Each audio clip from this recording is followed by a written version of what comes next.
Tomasz Schafernaker, 44, has taken to Twitter to share updates as he was caught up in the undersea earthquake which shook part of western Indonesia this morning. The BBC weatherman admitted the experience was somewhat unsettling as he felt an explosion deep underground before being briefly jolted upwards. Tomasz took to Twitter to share what had happened in view of his 97,200 followers with a video of the unsettling weather and how close he was to the 6.2 magnitude undersea earthquake in Indonesia. He wrote, "It's not often that you get to experience a thunderstorm and an #earthquake at the same time. Like something exploded deep underground and briefly jolted us upwards. Somewhat unsettling but interesting.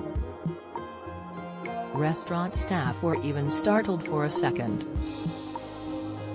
I won't forget this quake storm." Social media users shared their concern in the comments, while Winterfell1701 commented, "Sounds great, Bali, sitting on an active subduction zone, has lots of EQs and volcanoes, the storm would not be related to cause of EQ before anyone suggests it. A case of correlation, not causation." Tomasz replied, "Indeed it was an unbelievable coincidence and not something I will ever experience again. But, the quake itself was very mild of course. However, I'm so surprised that such a bump would come from a 4.5 as deep as 72 kilometers. Can anyone explain why it was such a jolt?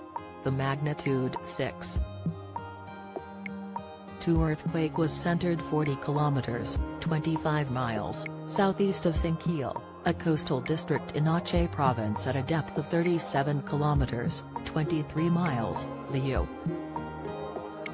Geological Survey said. No tsunami alert was issued by Indonesia's Meteorology, Climatology and Geophysics Agency and there were no immediate reports of serious damage or casualties. A magnitude 5.6 earthquake on November 21 last year killed at least 331 people and injured nearly 600 in West Java's Cianjur city.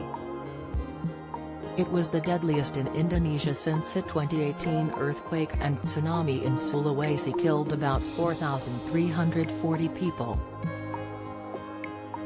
In 2004, an extremely powerful Indian Ocean quake set off a tsunami that killed more than 230,000 people in a dozen countries, most of them in Indonesia's Aceh province. This comes after Tomasz took to Twitter last year to admit that he had been busted for wearing trainers on the BBC weather show.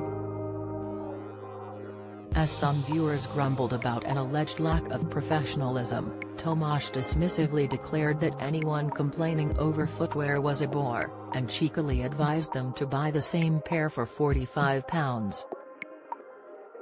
"I really love my super bright white sneakers, so comfy and especially chosen for the big set," he defended to over-loyal BBC viewers. "There'll be a few bores who moan and groan about them," he continued. Grumpy expat immediately hit back, "I'm in the bore camp. Just looks like you've cycled in and forgot to pack your shoes." However, at DRW12 defended, "Gone, I hope, are the days when we would insist on weather forecasters trussed up in suits and ties. As long as the forecasts are accurate and easy to understand, I don't care what people wear. But you're always on point with your outfits." Naturally, during the pandemic, many office workers would have related to Tomasz's predicament, with some having conducted Zoom meetings at home while secretly in pajama shorts or tracksuits. Yet the BBC is held to a high sartorial standard by some exacting viewers, who declared Tomasz unprofessional. At Valerie Elson exclaimed, "What is this outbreak of trainers amongst presenters on the BBC News? Do you all go running after the broadcast? Hardly skipping a beat, Tomasz joked back, yeah. 100%. My desk is in Oxford Street but the weather map is in Shepherd's Bush. I have to run between the two 16 times a day. Only way to stay trim.